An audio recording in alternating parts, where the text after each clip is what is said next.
Here's something that will mess with your head. The same hormone that is actively making people go bald is the exact same hormone responsible for growing your beard.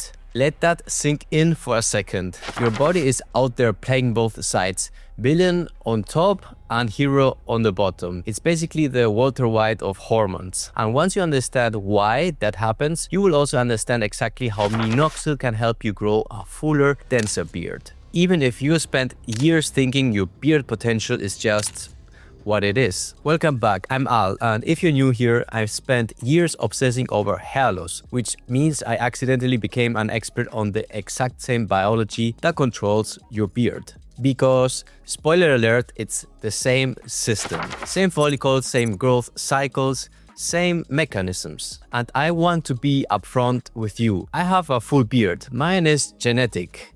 I got lucky. But I know the science behind how these follicles work better than most people on the planet. And today I'm putting all of that to work for you. So buckle up, let's talk beard science. First, why do some men grow a jaw-dropping beard while others are still waiting at 35? It comes down to two things: androgen receptor sensitivity and follicle type. Your beard hairs actually start life as vellus hairs. Thin, short, almost invisible little hairs that do absolutely nothing for you. And the whole goal, their entire mission, is to convert those vellus hairs into terminal hairs. Thick, dark, the real deal. Think of it like upgrading a factory. The equipment is already there. The follicles exist. It's just running at a 10% capacity, sitting in a corner doing the bare minimum. What you need is the right signal to tell the factory, hey, it's actually time to show up to work. For your beard, that signal is DHT, dihydrotestosterone. Now, regular viewers of this channel know that DHT is basically public enemy number one for your scalp. It shrinks your hair follicles on top, slowly but surely, until one day you are looking in the mirror wondering what happened. But here's the twist. Beard follicles are wired completely differently. They are DHT stimulated. They don't shrink from DHT. They grow because of it. So if you are losing hair on your scalp and you are struggling to grow a beard at the same time, you might have plenty of DHT. The problem isn't the hormone. It's how each follicle is genetically programmed to respond to it. Same hormone, completely opposite reactions. On the same head, on the same face. Biology, ladies and gentlemen. Okay, so where does Minoxidil fit into all of this? I know what some of you are thinking. Minoxidil, isn't that the stuff you put on your scalp? What's it doing anywhere near my face? Fair question.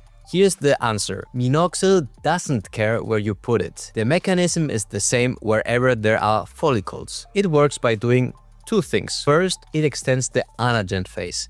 That's the active growth phase of the hair cycle. More time in the growth phase equals longer, thicker, and more visible hair. Simple math. Second, it increases blood flow to the follicle. More blood flow means more nutrients, more oxygen, more of everything a follicle needs to upgrade from a vellus hair to a terminal one. And we are not just theorizing here. There is actual clinical research on Minoxidil specifically for beards. A 2016 study published in the Journal of Dermatology took men with thin beards and gave half of them 3% Minoxidil and the other half a placebo. After 16 weeks, the Minoxidil group had significantly more terminal hairs.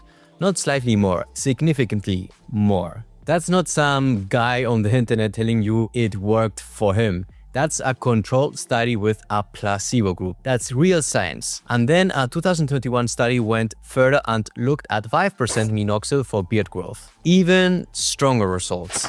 Visible improvements in beard density and coverage in just 3 to 4 months of consistent use. So, does Minoxidil work for beard growth? Yes. It is not a magic wand, it's not going to give you a beard overnight, but if you are consistent and patient, it can genuinely move the needle on what you are working with. Before I tell you exactly how to use it, drop a comment below right now. Are you trying to grow a full beard from scratch, or is it more about feeling those patchy areas? I try to read every single comment and it generally shapes what I make next. Alright, application. This is where a lot of people get it wrong, so pay attention. Start with concentration. The most researched option for beard growth is 5% topical minoxidil, either solution or foam.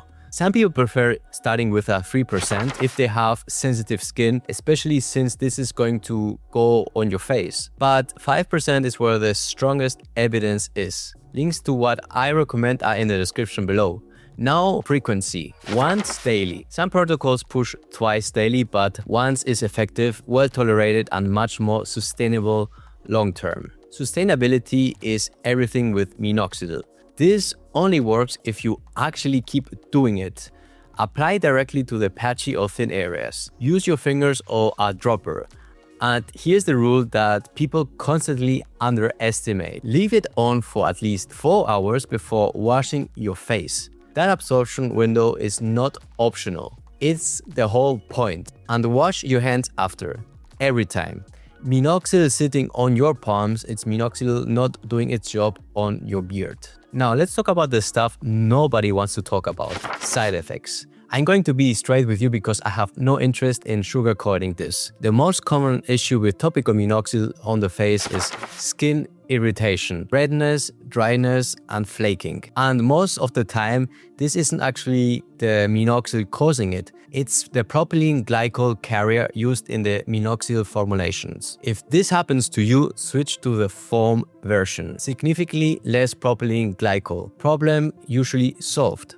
Second thing, systemic absorption. Facial skin has more blood vessels than your scalp, so slightly more minoxidil can enter your bloodstream. Some men notice a temporary increase in heart rate or mild water retention in the first few weeks. If you have any kind of cardiac history, please talk to your doctor before starting. And then the shed. This one freaks people out every time. Around weeks 2 to 4, you might notice some hairs falling out from your beard area.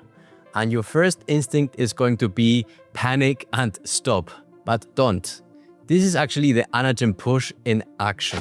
Old, weak vellus hairs are getting pushed out to make room for stronger terminal hairs. It is the process working exactly as it should. Stay on course. On timeline, be realistic. Early changes around 3 months. Meaningful results between 4 to 6 months. Maximum results at 12 months of consistent daily use. And if you stop, the beard will gradually return towards its baseline over time. This is a long game. Consistency isn't just important here, it's everything. So here's the bottom line. Minoxidil works for beard growth. The science backs it up. The mechanism is proven. Apply it topically once a day, stay consistent, and respect the timeline.